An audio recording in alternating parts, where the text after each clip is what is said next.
সজনের ফুলের ঘন্ট করব, তার জন্য আমার লাগছে কড়াইতে যে তেল দিয়েছি। আমি পরিমাণ মতো তেল দিলাম, সাদা তেলই দিলাম। এর ভিতরে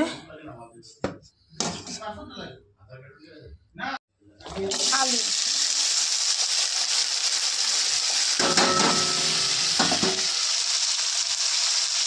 আলুটা এবার ভাজা ভাজা করে নেব লাল করে।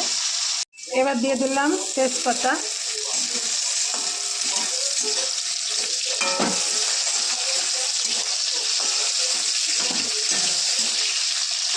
আলুটা লাল লাল হয়ে গিয়েছে। এবার দিয়ে দেবো পাঁচফোড়ন পরিমাণ মতো।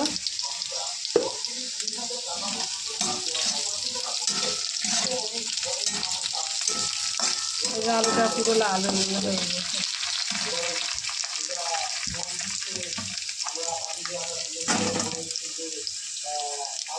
এবার দিয়ে দেব আদা কুচি,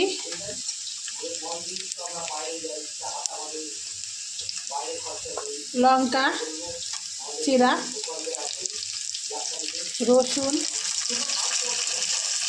রসুনটা আমি গোটায় দিচ্ছি। এরপর দিয়ে দেবো শিম। এবার এটা ভাজা ভাজা করে নেব। ভাজা ভাজা করে নিয়েছি। এবার সজনের ফুল দিয়ে দেবো।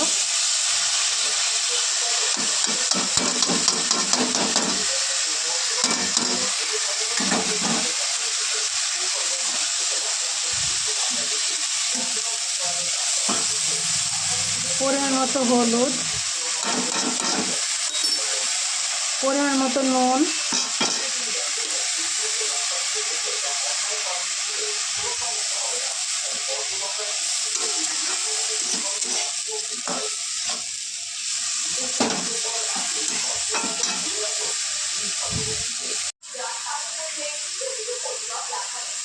এবার পরিমাণ মতো জল দিয়ে দেবো।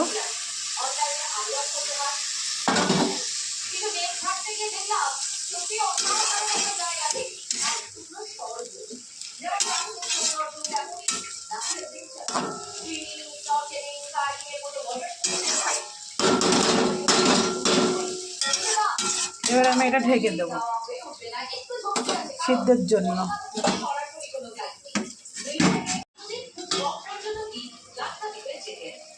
সিদ্ধ হয়ে গেছে অনেকটাই।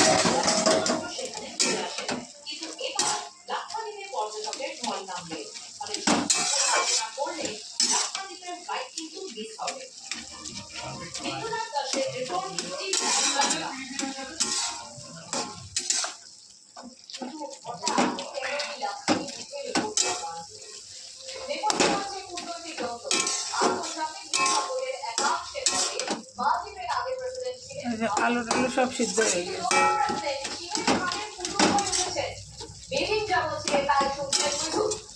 আপনারা চাইলে কর্নফ্লাওয়ার দিতে পারেন, আমি এখানে চালের গুঁড়ো ব্যবহার করছি, হাতের চালের গুঁড়ো পিঠলি হিসাবে। একটু জিরে গুঁড়ো দিচ্ছি,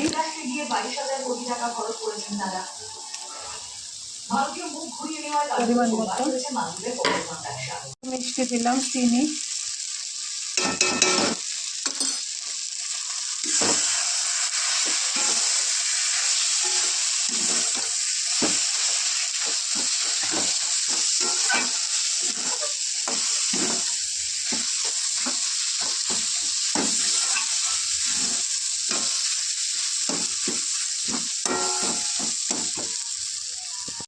পরিবেশনের জন্য একদম রেডি। হ্যালো গাইস, আপনারা এইভাবে ট্রাই করবেন। আমার চ্যানেলটিকে সাবস্ক্রাইব করুন। কেমন হয়েছে বলবেন, লাইক শেয়ার কমেন্ট করবেন। ধন্যবাদ, ভালো থাকবেন।